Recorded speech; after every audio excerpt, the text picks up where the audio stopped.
Jusqu'à ce jour, on n'a pas eu de réponse. Et la majorité des journalistes qui ont voulu interviewer Madame l'ambassadrice qui n'est pas là, donc l'ambassade, et je crois que l'ambassade elle est inscrite aux abonnés absents. Donc il n'y a pas eu de réponse pour l'instant, ni pour nous, ni pour les journalistes.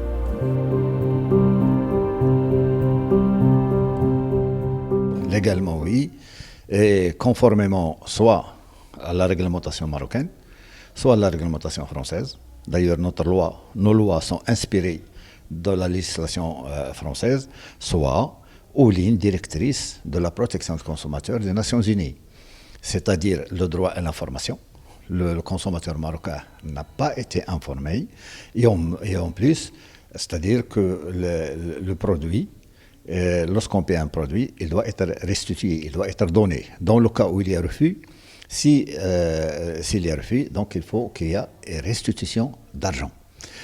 Et nous demandons plus particulièrement la restitution d'argent concernant les dossiers qui sont complets. Donc il n'y a pas de vice de forum. Et par conséquent, il est illogique que l'ambassade ramasse, et je peux utiliser ce terme, ces devises qu'il va exporter en France sans aucune justificative. Et par conséquent, le consommateur a le droit à son argent qui lui doit être restitué. Et ça, nous pensons que l'action de notre fédération rentre dans le sens légal des défenses des droits du consommateur.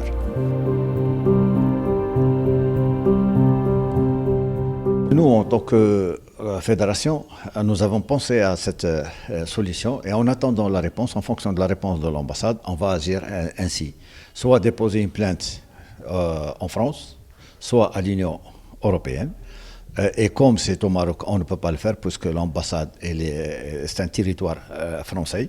Donc il n'y a que la Cour de justice européenne qui peut trancher dans ce cas-là.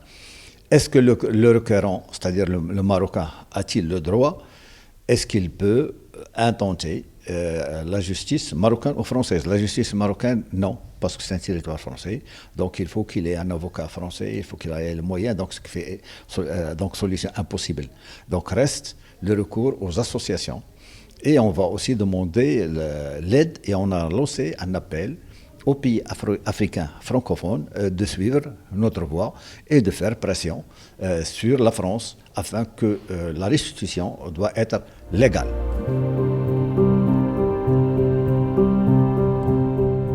Toutes les étapes dépendent de la réponse de l'ambassade.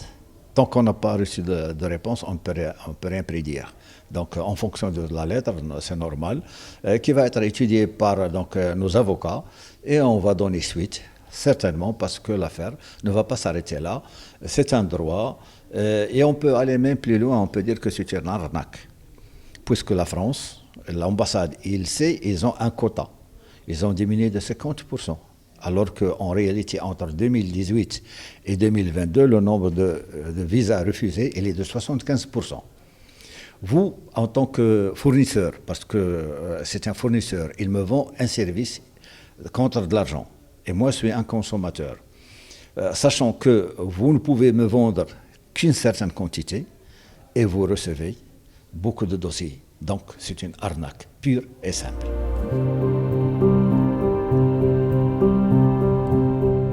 La loi 0809, c'est la loi marocaine.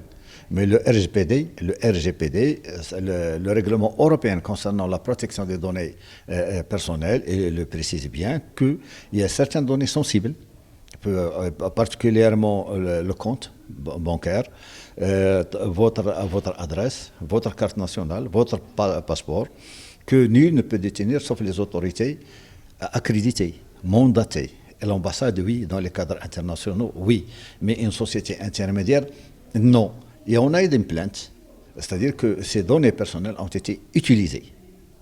Donc la loi n'est pas respectée, aussi bien marocaine que française, et par conséquent, les données personnelles elles sont mondialement commercialisables. Et en plus, ils peuvent être utilisés à de mauvais escients. Donc, automatiquement, nous demandons que cette société intermédiaire doit disparaître parce que c'est un surplus que le consommateur paye. Ce n'est pas l'ambassade qui le paye, c'est le consommateur. Et le consommateur ne voulait pas d'intermédiaire, il est imposé par l'ambassade. Et donc, vous savez, ils exploitent les données personnelles du consommateur, ils se font payer sur le dos du consommateur, bon, comme on dit, le beurre, l'argent du beurre et le sourire de la beurrière. Le mot, il est adressé aux consommateurs. C'est-à-dire qu'il faut qu'ils adhèrent aux associations de consommateurs pour faire une force et défendre nos droits en tant que consommateurs, en tant que Marocains, et nous pouvons faire pression et en même temps être une école à l'échelle africaine en matière de défense consommateur.